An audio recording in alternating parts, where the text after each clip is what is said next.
Today, I'm going to be discussing how we should be battling climate change, which I believe to be the most prominent issue facing our world today environmentally. So, what is climate change? That's an important thing to discuss before we begin. Obviously, the climate of our world is in an ever changing state, but it is recently, due to man made emissions, that climate change has become an issue. Since the 19th century, the average surface temperature of the Earth has risen over 1 degrees, actually 1.62 degrees, and this is alarming, especially since a lot of that spike has come over the last 2 decades and continues to slightly increase in acceleration each year. Obviously, a lot of this is due to man-made emissions. And one of the big results of this has been that according to NASA, Antarctica has lost about 127 billion tons of ice from just 1993 to 2016. These are just a few of the worrying issues that have been brought about by climate change. As well as this, sea levels have risen over 8 inches in the last century, partly due to the melting of the ice caps.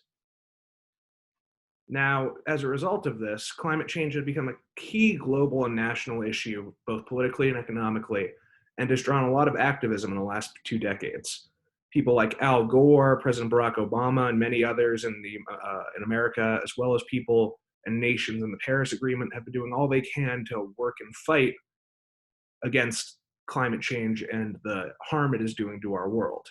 Many new strategies have been discussed, some implemented. Paris Agreement globally is one that has been brought up. Emissions goals, carbon dioxide reduction, and different green fuel alternatives, renewable energy sources, all have been explored.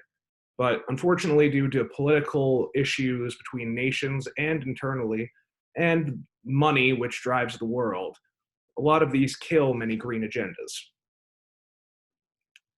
So, one of the things that I've noticed that has been helping in the fight for the climate has been an increased push toward electric cars instead of gas cars. A normal gas passenger car produces around 4.6 metric tons of carbon dioxide a year. And carbon dioxide is one of the leading emissions produced by humans that has been negatively impacting climate change.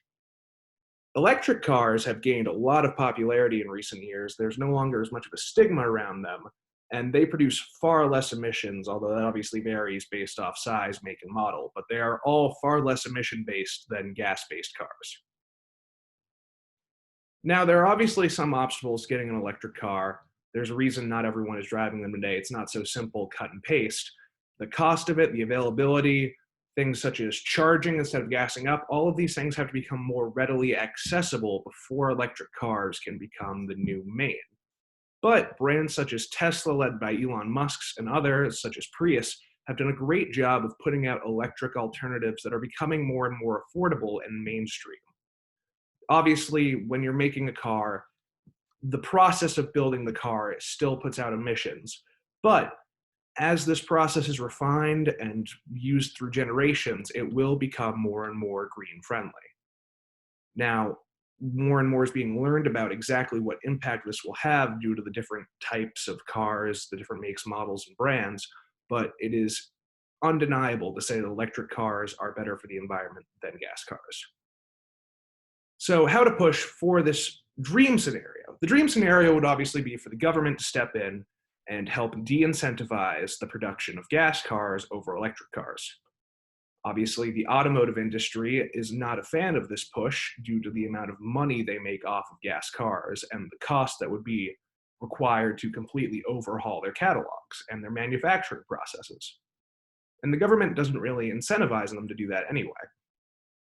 So what I would propose is for the government to hit these industries where it hurts, which is their wallet. I believe you could expand the push towards electric cars by getting involved and implementing regulations such as how many gas cars you can produce in a year, how many you can have on the road, such as that, taxes on gas for big companies, or taxes on production if they are not electric cars. There are many options the US government could go with the goal of getting all car companies that operate in the US or distribute in the US to at least offer some form of electric car alternative that is easily accessible by 2030. Now, obviously, this is not something that can easily be done, especially due to the hold the automotive industry has over everyday American life and politics. So it is very difficult to enforce a heavy reform on them. That is why it is more important, in my opinion, more realistic to incentivize the continued growth and development of electric powered transportation rather than crippling one industry, help grow the other industry so it can eventually take it over and naturally consume it. I believe that if the government were to offer something like a $1 million grant to a company like Tesla, they would be able to help do so much research into not only producing more affordable electric cars, but also making other forms of electric transportation. The image on the screen right now is of experimental design for something called the Hyperloop, which would have been a solar-powered speed train, which would have been an amazing and energy-efficient form of public transportation, which Tesla had been researching but dropped due to different projects and not enough government backing. But it provides a tantalizing idea of what the world could look like if not only cars switched to green energy, but all public transportation. And that's what I'd like to end this on, is the thought of a green new tomorrow for transportation.